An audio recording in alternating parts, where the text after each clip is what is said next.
Well, hi, this is Jay Arthur, author of Lean Six Sigma for Hospitals and the QI Macros.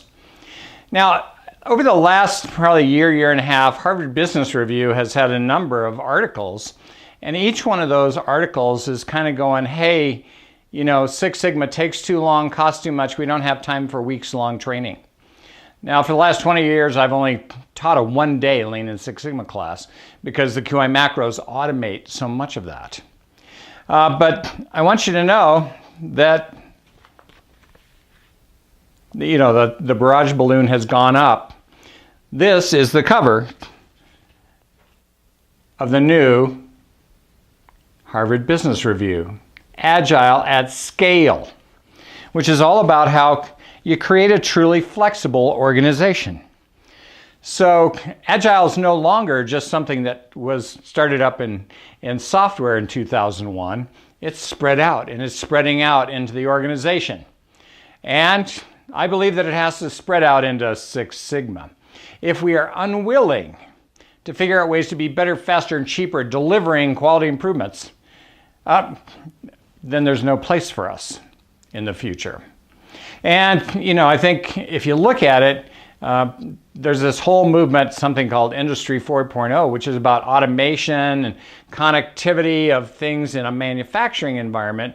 And once all the machines and things and tools and everything else talk to each other in that environment, artificial intelligence can model what we do as performance improvement people, plug it right into their system, and it'll automatically know if a drill bit is wearing down and should be replaced, and a robot will go replace it for us, right? So these are the kinds of things that I believe are coming, right? And I think it's really going there fast in manufacturing, because manufacturing is only 11% of the current employment anyway.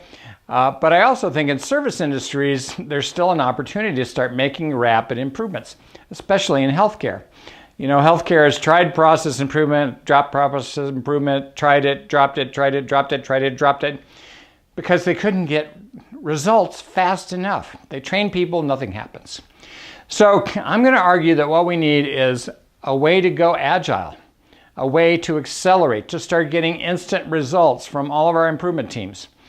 And the QI Macros data mining wizard will take raw data about defects, mistakes, and errors and spit out entire improvement projects ready to go, right?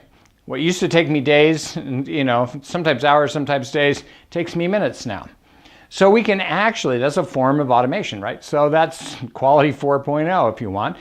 We're automating the creation of improvement stories from defect data. This is where it's going. So we can look to our past, right? And we can think about what Deming might have said, and Duran might have said, and everybody else might have said. But as Duran said, vital few, trivial many. If we figure out how to laser focus improvements rapidly, guess what? We can start making a real impact on every business around the world easily and effortlessly, and I believe we can do that quickly.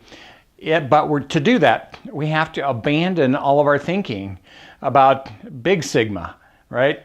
The 4-week-long trainings, the 16-week teams that beat their way through DMAIC, right? How can we just go analyze, improve, control? Analyze, improve, control, analyze, improve, control, just like that. Maybe we can do it in a day. Maybe we can do it in an afternoon. Maybe we can do it in minutes. When I was first working with Florida Power and Light, learning their process, they had a 1-minute improvement story. So once people got good at improvement, they would kind of mentally go plan, do, check, act, and and they'd be banging away. And so how do I write down that improvement? And they put it on one sheet of paper. So these are the kinds of things I want you to think about. We can't keep being slow. No one will pay us to be slow. We have to accelerate what we're doing. And I believe Agile and the Agile Manifesto, now I've written up an Agile Manifesto for quality improvement. I think we need process innovation. And out of that is going to come some dramatic improvements in how we can deliver quality to our organization and to the world. I'm Jay Arthur. That's my improvement insight for this week.